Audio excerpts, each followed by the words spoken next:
Buenas tardes mis hermanos.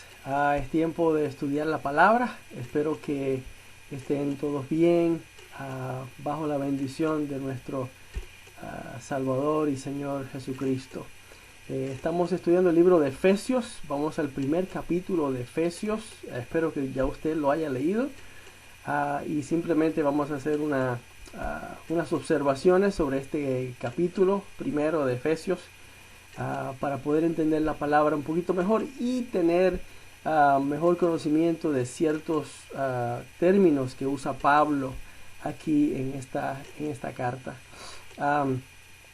Los que tienen el resumen de Efesios aquí en el papelito, ¿verdad? Pudieron leer un poquito de la introducción sobre el libro de los Efesios. Es una carta en realidad escrita por Pablo a la iglesia en Éfeso, lo que es una ciudad donde sería hoy día Turquía Occidental, ¿verdad? Turquía Occidental. En esa época era una ciudad de mucho comercio, mucha gente viajaba a la ciudad de Éfeso y a través de la ciudad de Éfeso.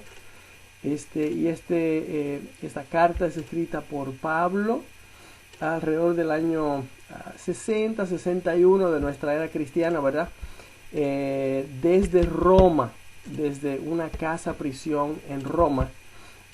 Y les decía en el papelito que, en el resumen, que desde esa prisión en Roma, durante este tiempo que él estuvo ahí en esa prisión, él escribió 3 cartas más, ¿verdad? Escribió la carta a los filipenses, a los colosenses y a Filemón, además de esta carta a los Efesios, ¿verdad?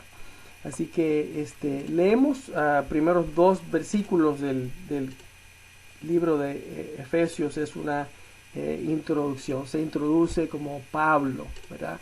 Pablo, el que escribe la carta. Pero antes que nada, vamos a orar al Señor. Padre, pedimos que tú nos abras nuestro entendimiento, nuestro corazón, para leer tu palabra, entenderla. Y no solamente eso, sino también cómo aplicarla a nuestra vida. Señor, que sea un bálsamo dulce a nuestro corazón y a nuestra mente, especialmente en estos momentos difíciles y en cualquier momento difícil de nuestra vida. Te damos gracias, Señor, por tu palabra, por la dicha, la bendición de tenerla en nuestras manos y poder leerla. Pedimos tu bendición sobre cada misionero, pastor, cada congregación a través del mundo que está tratando, Señor, de reunirse en tu nombre durante estos tiempos. Pedimos tu bendición sobre ellos también, en el nombre de Jesús. Amén. Amén. De los versículos 3 al 7, leamos que hay varios conceptos muy importantes aquí. Fíjense que Dios ha colmado al creyente con bendiciones espirituales. Fuimos salvados para ser santos y sin pecado. También vamos a leer aquí que de antemano y por amor Dios arregló que pudiéramos ser sus hijos adoptados por medio del sacrificio de Cristo en la cruz y nuestra fe en Él. Así que también vamos a ver en estos versículos que en la sangre de Jesucristo tenemos redención y perdón por nuestros pecados. Versículos 3 al 7 dice: Bendito sea el Dios y Padre de nuestro Señor Jesucristo, que nos bendijo con toda bendición espiritual en los lugares celestiales en Cristo, según nos escogió en Él, antes de la fundación del mundo, para que fuésemos santos y sin mancha delante de Él, en amor, habiéndonos predestinado para ser adoptados hijos suyos por medio de Jesucristo, según el puro afecto de su voluntad, para alabanza de la gloria de su gracia, con la cual nos hizo aceptos en el amado con letra mayúscula, ¿se fijó? Es Jesucristo, en quien tenemos redención por su sangre, el perdón de pecados según las riquezas de su gracia. Así que el concepto aquí muy importante es que Dios nos ha bendecido grandemente con bendición espiritual. Recuerde, y lo vamos a ver un poquito más adelante, en el momento de la salvación, Dios nos ha bautizado con el Espíritu Santo. Es una bendición que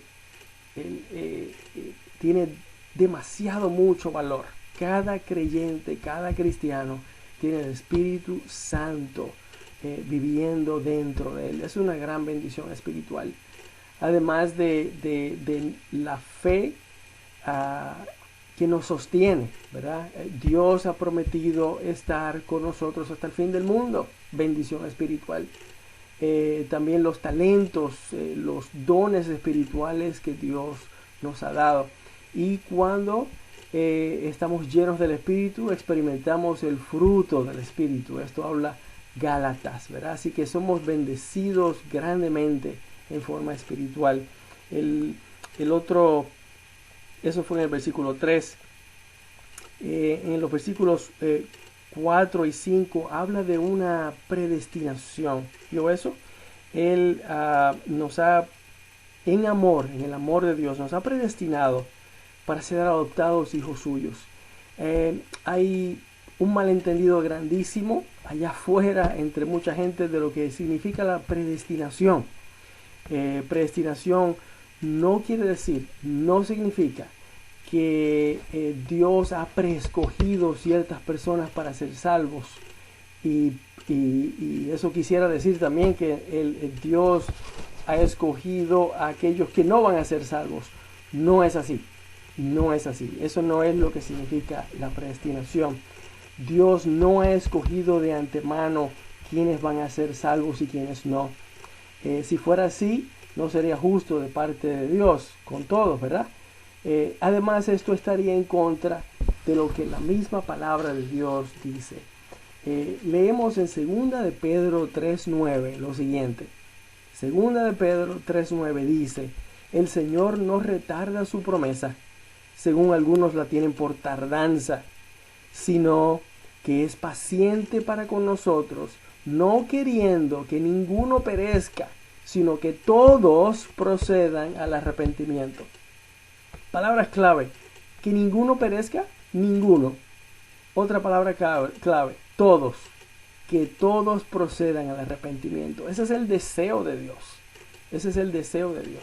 La predestinación significa lo siguiente: que Dios ha hecho arreglos de antemano para que aquellos que deciden voluntariamente, aquellos que deciden arrepentirse de sus pecados y poner su fe en Jesucristo como su Salvador, Él ha hecho arreglos de antemano para darles a esa gente, a usted y a mí, creyentes, salvación, vida eterna, ser hechos hijos de Dios. Eso es lo que quiere decir predestinación. Juan 1:12 dice: mas a todos los que les recibieron, a los que creen en su nombre, les dio potestad de ser hechos hijos de Dios. O sea, que hay condiciones para obtener la salvación, usted las conoce, ¿verdad? Y una vez usted cumple esas condiciones, haberse arrepentido y haber creído en Cristo como su Salvador personal, ya está predestinado que usted entonces reciba la salvación, si lo entendemos así. En algunas ocasiones la Cruz Roja se une en algún esfuerzo con alguna compañía, ¿verdad? Para traer más donaciones de sangre. Por ejemplo, una compañía que ofrezca un certificado de $25 para lo que sea. Entonces, ya está predestinado que los que vengan a donar sangre reciban ese certificado. Los que no vengan a donar no lo van a recibir. Pero eso es muy similar a la predestinación. O sea, los que vengan a donar sangre recibirán su certificado. Eso está predeterminado ya de antemano. Ahí están los certificados encima de la mesa. Para todos aquellos que vengan a donar sangre, reciban un certificado de $25, de lo que sea, de mercancía. Eso es la predestinación. Por virtud de nuestra fe en Jesucristo, Dios ha predestinado que recibamos la salvación, la vida eterna, y ser hechos hijos de Dios. Por virtud de nuestra fe en Jesucristo. Y eso es algo muy personal, eso es algo voluntario. Hemos sido predestinados a ser adoptados como hijos de Dios. Lo próximo que está aquí es que ahora que hemos creído, somos hijos suyos, somos hijos del Rey. ¿Se da cuenta eso? Un poquito más adelante veremos que tenemos una herencia. Eso está en el versículo 11. No lo hemos leído todavía. Pero por ser hijos de Dios, adoptados por medio de nuestra fe en Jesucristo como nuestro Salvador, somos hijos de Dios. Así como leímos de Juan 1:12, está aquí también en lo que acabamos de leer en el versículo 5. Dice, habiéndonos predestinado para ser adoptados hijos suyos por medio de Jesucristo. Así que frente en alto, cristiano, eres un hijo de Dios. Y eso es una bendición espiritual que nadie te puede quitar, ni siquiera el diablo, ¿verdad? Es una dádiva de Dios por tu fe en Jesucristo. La otra palabrita clave está en el versículo 7, redención. Hemos sido redimidos por la sangre de Cristo, ¿verdad? Dice aquí redención por su sangre, redención por su sangre. Éramos esclavos del pecado, éramos esclavos de Satanás, y vino Jesucristo a redimirnos, a comprarnos de vuelta, ¿verdad? Ya no somos propiedad de Satanás, ¿verdad? Ahora somos propiedad de Dios, somos hijos de Dios. Jesucristo, la sangre de Cristo nos compró. Eso es lo que significa redención, ¿verdad? Al poner nuestra fe en Jesucristo como nuestro Salvador, hemos sido redimidos de parte de Jesucristo. Leamos ahora versículos 8 al 10, que hay otras enseñanzas aquí que son también importantes. Dice así, versículos 8 al 10, hablando de Jesucristo aquí, que hizo sobreabundar para con nosotros en toda sabiduría e inteligencia, dándonos a conocer el misterio de su voluntad, según su beneplácito, el cual se había propuesto en sí mismo de reunir todas las cosas en Cristo, en la dispensación del cumplimiento de los tiempos, así las que están en los cielos como las que están en la tierra. Habla de que a los creyentes nos ha dado a conocer el misterio de su voluntad. A nosotros nos ha dado a conocer el misterio de su voluntad. La voluntad de Dios es que todo pecador se salve, que todos aquellos que Dios ha creado, somos todos creación de Dios, pero solo los creyentes somos hijos de Dios. Dios quiere que todos sean hijos, quiere que todo el mundo se salve. Eso es parte de su plan. Y el otro es traer otra vez orden al caos que el pecado ha causado y sigue causando hoy día. Traer orden. Por eso habla de en el cumplimiento de los tiempos, ¿verdad? Reunir todas las cosas en Cristo. Porque el pecado trajo ¿qué? División. División entre el hombre y Dios, y división entre el hombre y el hombre. División entre el hombre y la naturaleza también, el medio ambiente. Dios quiere poner orden otra vez a lo que Él creó. Él creó. Versículos 11 al 14 dice así: en Él asimismo tuvimos herencia. Ahí está hablando de la herencia para los creyentes, ¿verdad? Una herencia en el cielo. Otra vez, en Él asimismo tuvimos herencia, habiendo sido predestinados conforme al propósito del que hace todas las cosas según el designio de su voluntad, a fin de que seamos para alabanza de su gloria, nosotros los que primeramente esperábamos en Cristo. En Él también vosotros, habiendo oído la palabra de verdad, el evangelio de vuestra salvación, y habiendo creído en Él, fuisteis sellados con el Espíritu Santo de la promesa, que es las arras de nuestra herencia, hasta la redención de la posesión adquirida para alabanza de su gloria. Aquí hay varios puntos muy importantes. El primero habla de una herencia que ha sido dada a los creyentes en Cristo. Fíjense que para alguien heredar algo, hay una persona que tiene que morir. Entonces, Cristo fue el que murió en la cruz. Claro, ha resucitado, pero tuvo que haber una muerte. para que nosotros heredáramos a través de nuestra fe en Cristo una herencia celestial, una vida eterna, allá en el palacio celestial con Jesucristo. Y dice aquí que nosotros, habiendo oído la palabra de verdad, ¿verdad? Habiendo obtenido la salvación, habiendo creído en Jesucristo, hemos sido sellados con el Espíritu Santo. Hemos sido sellados con él. Somos propiedad de Dios. Tenemos un sello que es el Espíritu Santo en nuestra vida.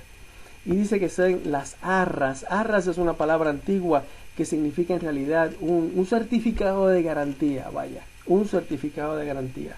El Espíritu Santo en nosotros es un certificado de garantía que nos certifica, nos garantiza que tenemos entrada al cielo. Tenemos salvación y vida eterna, entrada al cielo. Es esa palabra arras, es una palabra otra vez antigua.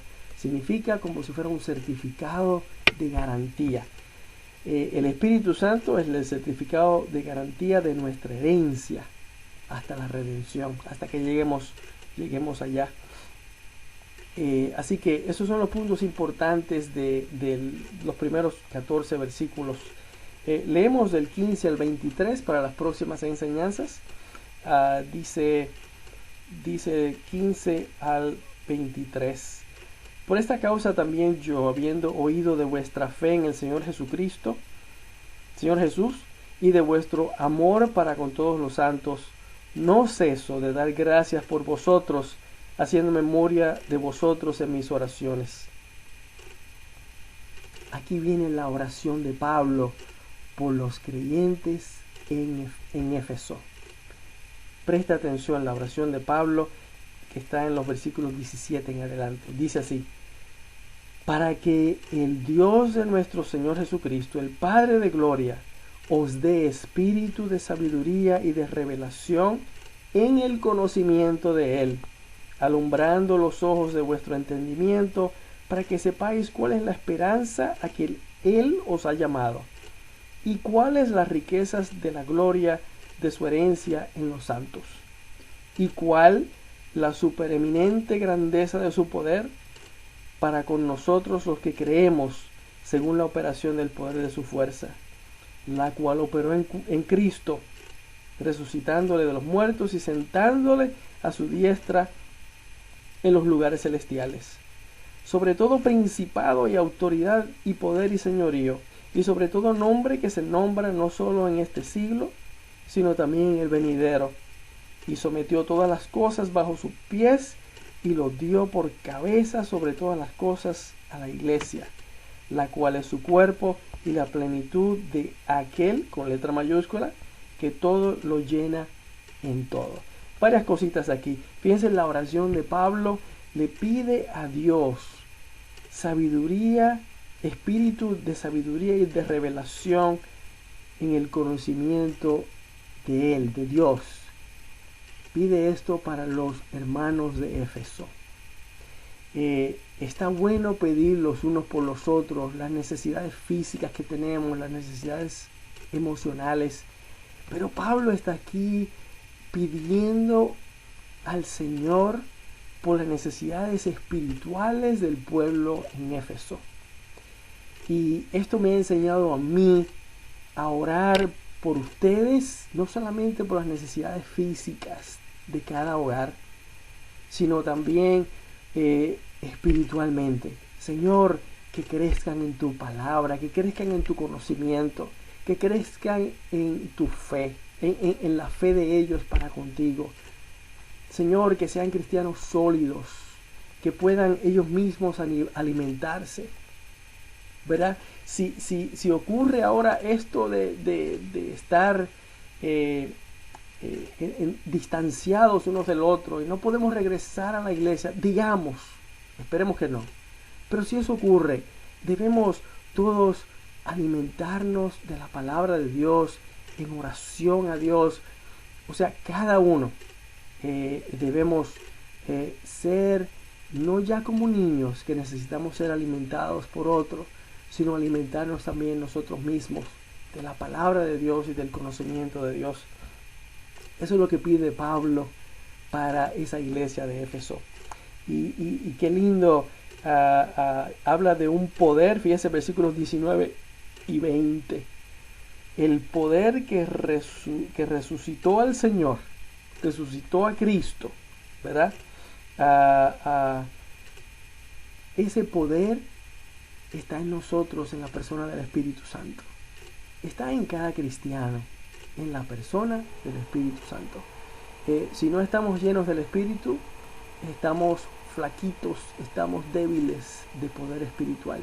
Pero si estamos llenos del Espíritu, ¿verdad?, que ya está en nosotros, pues entonces tenemos un poder que los demás no tienen. Es el poder de Dios en la persona del Espíritu Santo. Y habla entonces versículos 20 al 21, ¿verdad?, del poder, la preeminencia, el poder de Cristo, la autoridad de Cristo sobre todas las cosas, ¿verdad? Dice sobre poder, sobre señorío, sobre principado.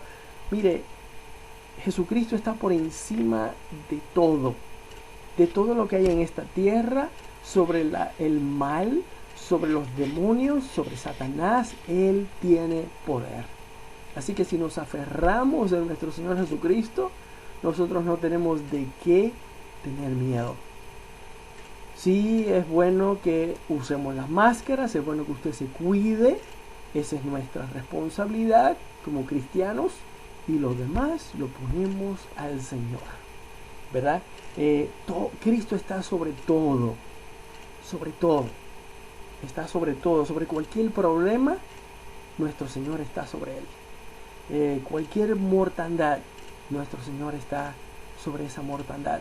Cualquier problema que tengamos en nuestra vida. Y entonces habla los versículos, y en el versículo 21 dice, no solamente en este siglo, sino también en el siglo venidero.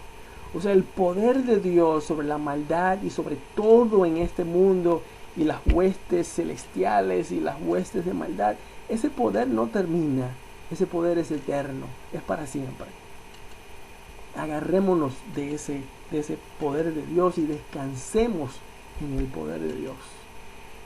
Versículos 22 y 23 habla que Dios Padre sometió todo a los pies de Cristo. 22. Y sometió todas las cosas bajo sus pies y lo dio, hablando de Cristo, lo dio por cabeza sobre todas las cosas a la iglesia. Cristo es la cabeza de la iglesia. No es el pastor, no es el sacerdote, no es el papa, es Jesucristo, la cabeza de la iglesia. Y el cuerpo es la iglesia. Siempre la iglesia debe regirse por la palabra de Dios, ¿verdad?, y la voluntad de Dios para cada uno de nosotros. Cada cristiano debe regirse también por Cristo, porque Él es la cabeza de la iglesia. Y cuando habla de la iglesia, no está hablando de la iglesia cristiana universal, ¿verdad? Sea de la denominación que sea, ya sea bautista, pentecostal, católico, episcopal, metodista, el que ha creído en Jesucristo como su Salvador personal. Ese es un hijo de Dios y es parte de esta iglesia que habla aquí el versículo 22. Y otra vez en el versículo 23 habla de la plenitud de Cristo. O sea que Él es todo y está sobre todo. A Él se le ha dado la preeminencia y la plenitud de todo. Esos son los conceptos prácticos, ¿verdad?, que hemos estudiado aquí. Esta oración de Pablo, que hace Pablo aquí por la iglesia de Éfeso, debe ser también la oración de cada padre y cada madre por sus hijos. La oración de cada padre y cada madre por sus hijos. Señor, que crezcan en ti, que crezcan en su fe en ti, que crezcan espiritualmente, ¿verdad? Nos preocupamos por ellos físicamente, emocionalmente. También debiéramos preocuparnos por nuestros hijos en la forma espiritual. Espero que haya sido de bendición esto. En la hojita hay puntos del 1 al 9. el punto 1, hay un error aquí, dice fuimos creados por Dios para ser santos y sin pecado. Eso es cierto, pero eso es otro estudio.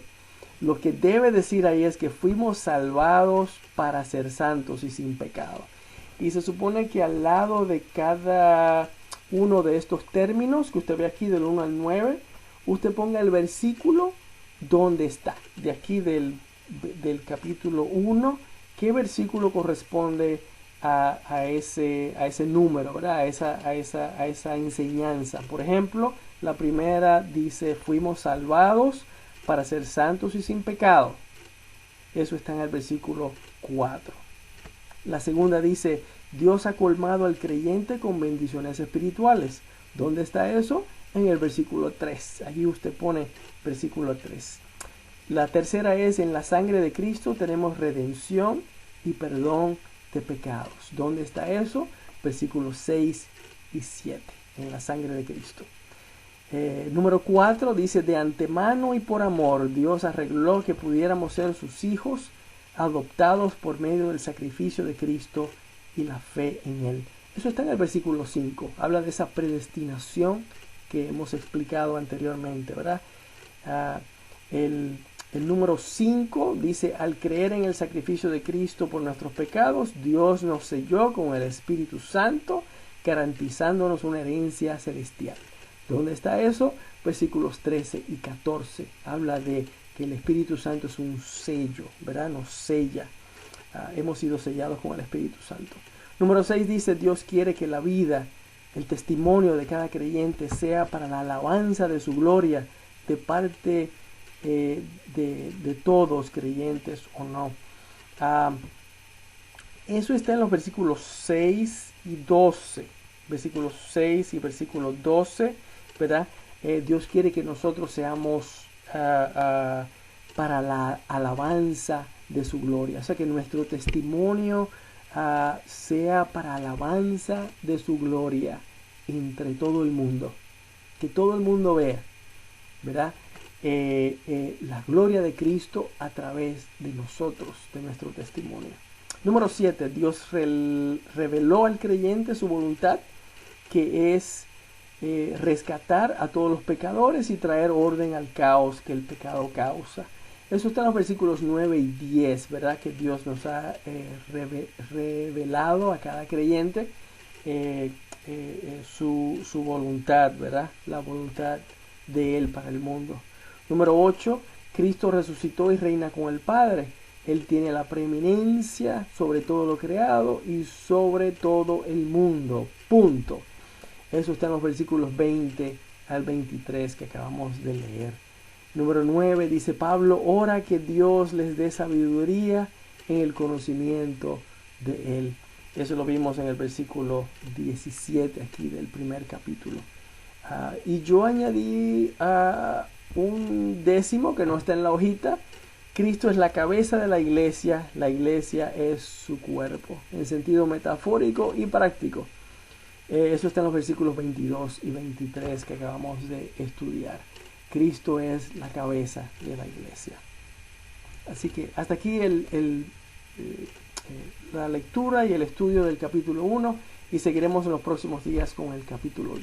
Dios me los cuide, me los bendiga ricamente. Manténgase en la oración bien comunicados con Dios. En el nombre de Jesús. Amén.